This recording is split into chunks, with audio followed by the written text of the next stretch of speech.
Hi everybody! I'm going to be doing my first favorites video soon, and I thought it would be a good idea to just go ahead and show you right now products that are not monthly favorites or recent favorites or just anything like that. Products that I love, that are tried and true, and that I totally stand behind and recommend. So I'm going to go ahead and get started showing you those.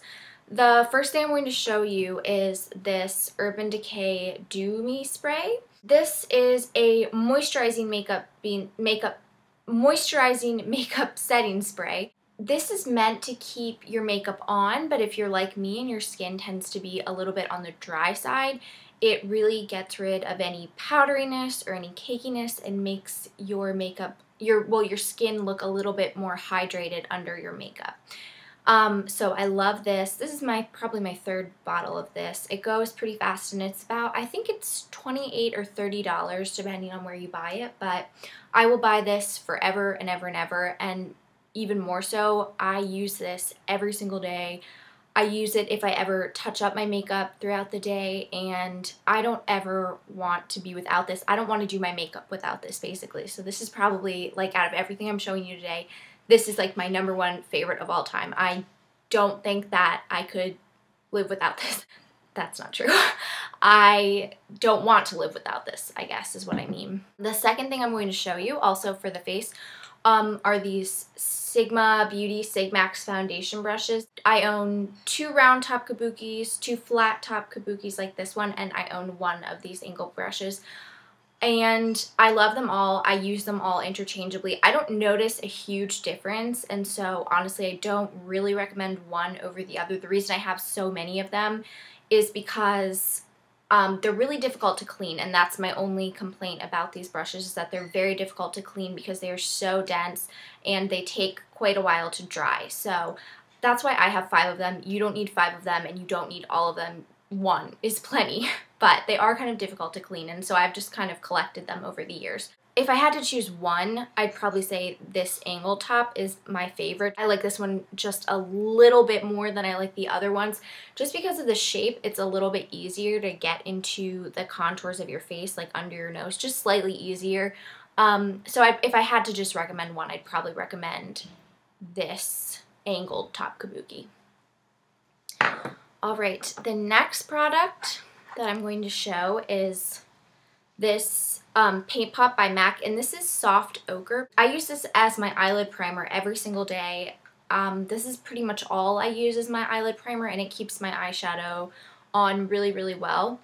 And I love this color for my skin. My skin's a little bit yellow, and originally I bought Painterly, which I think is the most popular paint pot that MAC makes that a lot of people really love, and it showed up really, really pink on my eyelids. I loved Soft Ochre paint pot because it's like I put it on and it completely blends in, and sometimes even if I'm not going to wear eyeshadow at all, I will just put this on my eyelids just to cover up the veins on my eyelids, and it just looks like I have really nice, even eyelid skin. So I totally recommend this. If you find that Painterly is too pink on your skin, I would say go ahead and try Soft Ochre. And another MAC product I'm going to show you. This is my MAC neutral eyeshadow palette, and I'm going to go ahead and take out the shadows that I want to show you. There's 2 specific shadows that I want to talk about because I use them constantly, and that is Patina Eyeshadow, and it's going to be difficult to see how pretty this eyeshadow is. But this is a gorgeous shimmery soft brown color, and it has just the most beautiful gold and almost reddish, and in some lights almost a little bit of a green kind of shimmer to it, and it is so, so pretty. I love Patina. I love it all over my lid. You do kind of have to pack it on if you want a really dramatic look. It's more of a soft wash of color over the eyelid, and it also is really, really pretty in the crease, just to add a little bit of definition. And wedge, and you don't really need to see the color of this one because it's just a boring old brown eyeshadow. I love this eyeshadow for blending out my crease color. It's a matte, just kind of mid-tone brown color. I like a cooler brown to blend out. It just goes better with my skin tone. A lot of times I'll actually just start out my eyeshadow look by just blending a little bit of this color or a color just like it into my crease just to add a light definition before I go in with my darker crease color. So I use this color all the time. If not every day, then pretty darn close to every day. If you're looking to start your MAC eyeshadow collection, I highly recommend that you start with MAC's Patina or MAC's Wedge.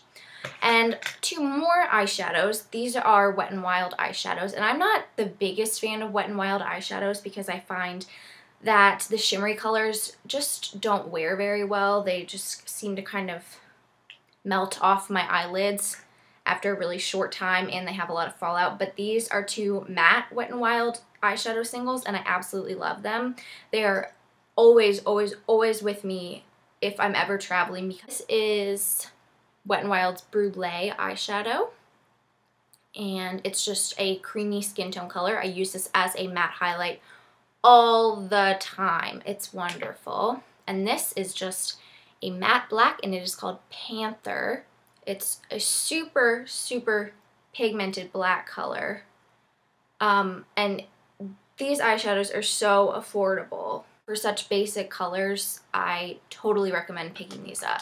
So Panther and Brulee in the Wet n Wild singles. This is MAC's Hue. I showed this in my beauty haul that I just did. I own tons of lipsticks that are very similar in color to MAC's Hue, but I will continue to buy MAC's Hue because it is such an easy nude to wear. I find nude lipsticks to be really high maintenance, and I think that a lot of times I need a gloss over a nude lipstick to make it look either even on my lips or make it look like I'm not dead, like I have lips. And I think that MAC's Hue is so low maintenance.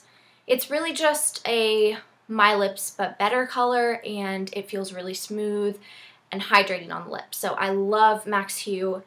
Totally, totally recommend it, and I will always repurchase it. The last thing that I want to show today is this OPI nail lacquer in the color Mod About You, and this is, it kind of matches my walls actually. It is a creamy pastel pink color.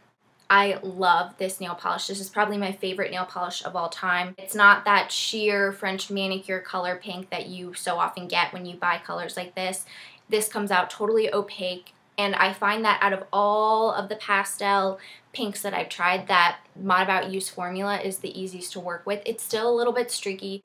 It just seems like pastel cream polishes are difficult to apply, and they tend to get a little bit streaky. But out of all of the pastel pinks that I've tried SC Fiji, I've tried a ton of them, and I find that this color has the best formula and looks so, so pretty and bright and clean on the nails. And this is actually my second bottle of OPI's Mod About You. I've used up an entire bottle of it, and you know that if you use up a whole bottle of nail polish, that is pretty impressive, and you must really love it.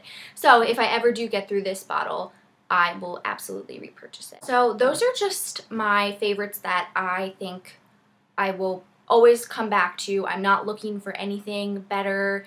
I'm not looking for the next best thing. I just love these products. They will always, always, always be favorites. So thank you for watching. Have a great night.